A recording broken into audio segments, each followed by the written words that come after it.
அல்ஹம்துலில்லாஹ். அல்லாஹ் தஆலா இந்த உலகத்தில் அதிகமான அற்கொடைகளும் அதிகமான அத்தாட்சிகளும் கொடுத்துருக்கான். அது ஏன் நம்மள்கிட்டே இருக்கா?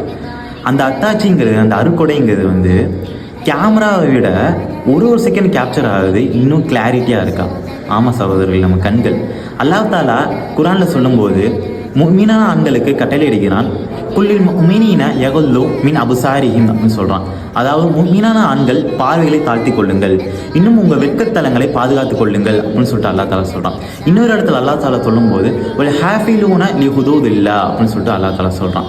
இதெல்லாம் பார்த்தீங்கன்னா கண்ணோட நம்ம வந்து மெர்ச் பண்ணி பார்க்கணும். அல்லா தாலா இந்த கண்ணை ஒரு அருட்கொடை, அதாவது இந்த கண்கள் மூலியமாக நிறையா பாசிட்டிவான ரீசன்ஸ் இருக்குது. அதாவது உணர்வுகளை வெளிப்படுத்த முடியும். இன்னும் சொல்லும்போது கெட்ட உணர்வுகளை கண்ணீர் மூலியமாக நம்ம கண்கள்லேருந்து வெளிப்படுத்த முடியும்.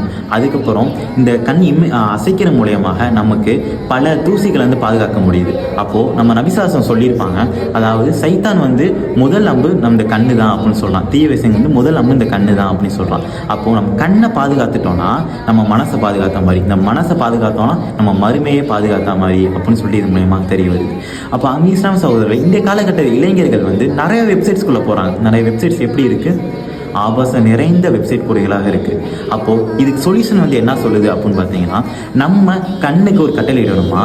நம்ம கண்கள் வந்து ஒரு அமானிதம், நாளை அல்லாஹ் தாலா நாளைக்கு மறுமையில கேள்வி கேட்பான். அதனால் சொல்யூஷன் வந்து என்ன அப்படின்னு பார்த்தீங்கன்னா, நம்ம கண்களுக்கு வந்து, அதாவது நான் பார்த்த நல்ல விஷயம் தான் பார்ப்பேன் அப்படின்னு சொல்லிட்டு நம்ம வந்து கண்களுக்கு கட்டளை இடணும், நம்மளுக்கு திரையிடணும். அப்படிப்பட்ட சொல்யூஷன் நமக்குள்ள வாழ்க்கையில் இருந்துச்சுன்னா கண்டிப்பாக நமக்கு அல்லாஹ் தாலா அந்த சொல்ல மாதிரி நம்ம பார்வையை தாழ்த்து கொள்ள முடியும், வெட்கத்தலங்களை பாதுகாத்துக் கொள்ள முடியும். அஸ்ஸலாமு அலைக்கும் வரஹ்மத்துல்லாஹி வபரகாத்துஹு.